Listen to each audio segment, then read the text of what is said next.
Hello बच्चों, आपका हमारे चैनल हिंदी वाणी में स्वागत है। पिछले भाग में हमने पढ़ा था कक्षा 7वीं की पाठ्य पुस्तक बाल महाभारत कथा का 14वां पाठ। पाठ का नाम था शकुनी का प्रवेश। आज इस भाग में हम इस पाठ से लिए गए अभ्यास के प्रश्नोत्तर एवं शब्दार्थ पढ़ेंगे। पहले हम शब्दार्थ पढ़ेंगे। शब्दार्थ हैं: फसाद झगड़ा, असह्य न सहने योग्य, स्मरण याद, व्यर्थ बेकार, सांत्वना देना, ढांढस बंधाना, मजा हुआ कुशल, अपार बहुत अधिक, चौसर जुए जैसा खेल, न्योता निमंत्रण, काहे की किसकी, जंचना लगना, हट जिद, इजाद खोज, घुटने टेकना हार मान लेना, विपदा संकट, असीम सीमा रहित जिसकी कोई सीमा न हो। हमारा पहला प्रश्न है, युधिष्ठिर ने अपने भाइयों के साथ क्या शपथ ली, यानी उन्होंने किस प्रकार की प्रतिज्ञा की। उत्तर है, युधिष्ठिर ने अपने भाइयों के साथ युद्ध की संभावना मिटा देने के उद्देश्य से यह शपथ ली कि आज से 13 वर्ष तक किसी भाई बंधु को भला बुरा नहीं कहूँगा, वैसा कोई काम नहीं करूँगा जिससे आपस में मनमुटाव होने का डर हो। मनमुटाव के कारण ही झगड़े होते हैं। कौरवों की बात कभी नहीं टालूंगा, हमेशा उनकी इच्छानुसार काम करूंगा।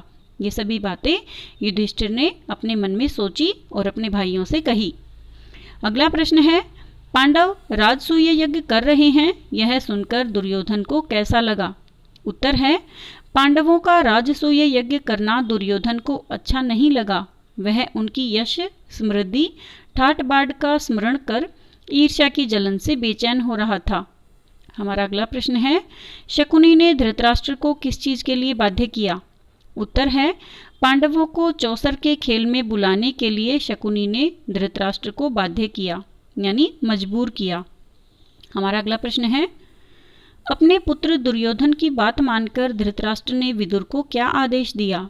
उत्तर है, अपने बेटे दुर्योधन की बात मानकर धृतराष्ट्र ने विदुर को पांडवों के पास जाकर चौसर के खेल खेलने के लिए न्योता देकर बुला लाने का आदेश दिया। हमारा अगला प्रश्न है, चौसर के खेल का परिणाम जानते हुए भी धृतराष्ट्र ने अपने बेटे की बात क्यों मान ली। उत्तर है, धृतराष्ट्र को अपने बेटे पर अपार स्नेह था। वे दुर्योधन की किसी बात को टाल नहीं पाते थे। यही कारण था कि चौसर के खेल का परिणाम जानते हुए भी धृतराष्ट्र ने अपने बेटे की बात मान ली। हमारा अगला प्रश्न है, जुए के खेल के विषय में विदुर ने क्या विचार व्यक्त किए। उत्तर है, जुए के खेल के विषय में विदुर बोले, राजन इससे सारे वंश का नाश हो जाएगा, कुल के लोगों में आपसी मनमुटाव और झगड़े फसाद होंगे, इसकी भारी विपदा हम पर आएगी। हमारा अगला प्रश्न है, शकुनी ने दुर्योधन को क्या कहकर सांत्वना दिया।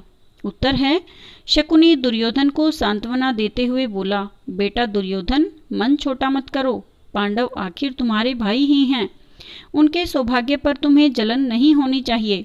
पांडवों ने कभी किसी का कुछ नहीं बिगाड़ा है। अपनी शक्ति के बल पर उन्होंने अपना राज्य या सत्ता बढ़ा ली है। फिर पांडवों की शक्ति और सौभाग्य से तुम्हारा बिगड़ता क्या है। उन्हें किसी बात की कमी नहीं है। अगला प्रश्न है, शकुनी दुर्योधन को बिना युद्ध राज्य दिलाना चाहता था, कैसे। उत्तर है, शकुनी ने दुर्योधन से कहा कि वह पांडवों पर विजय प्राप्त करना चाहता है तो युद्ध के बजाय चतुराई से काम ले। युधिष्ठिर को चौसर के खेल का बड़ा शौक है, पर उसे खेलना नहीं आता है। हम उन्हें चौसर के खेल का न्योता दें, युधिष्ठिर अवश्य मान जाएगा। शकुनी दुर्योधन की तरफ से खेलेगा और युधिष्ठिर को हराकर सारा राज्य और ऐश्वर्य बिना युद्ध के आसानी से छीनकर उसके हवाले कर देगा। ये एक प्रकार का षड्यंत्र था जो शकुनी ने दुर्योधन के लिए पांडवों के विरुद्ध चलाया था। हमारा अगला प्रश्न है, धृतराष्ट्र के मना करने पर भी दुर्योधन अपने हठ पर अड़ा रहा, क्यों। हठ यानी जिद। उत्तर है, दुर्योधन पांडवों से जलता था। वह कोई ऐसा उपाय करना चाहता था कि पांडव हस्तिनापुर आए ही नहीं। वह पांडवों के हिस्से का राज्य उन्हें देना नहीं चाहता था। इसी उद्देश्य से वह चौसर के खेल को खेलने के लिए उन्हें न्योता देना चाहता था। धृतराष्ट्र जुए के खेल को वैर विरोध की जड़ मानते थे, अतः वे दुर्योधन को इस काम के लिए मना करते रहे। किंतु अपनी बात पूरी करवाने के लिए दुर्योधन अपने पिता धृतराष्ट्र के सामने हठ पर अड़ा रहा, यानी जिद पकड़ के खड़ा रहा कि वह तो चौसर का खेल अवश्य खेलेगा और पांडवों से उनका सारा राजपाट छीन लेगा। उम्मीद है बच्चों आपको अभ्यास के प्रश्नोत्तर समझ में आ गए होंगे। यदि आपको यह वीडियो पसंद आया तो आप इसे अपने दोस्तों के साथ जरूर शेयर करें। धन्यवाद।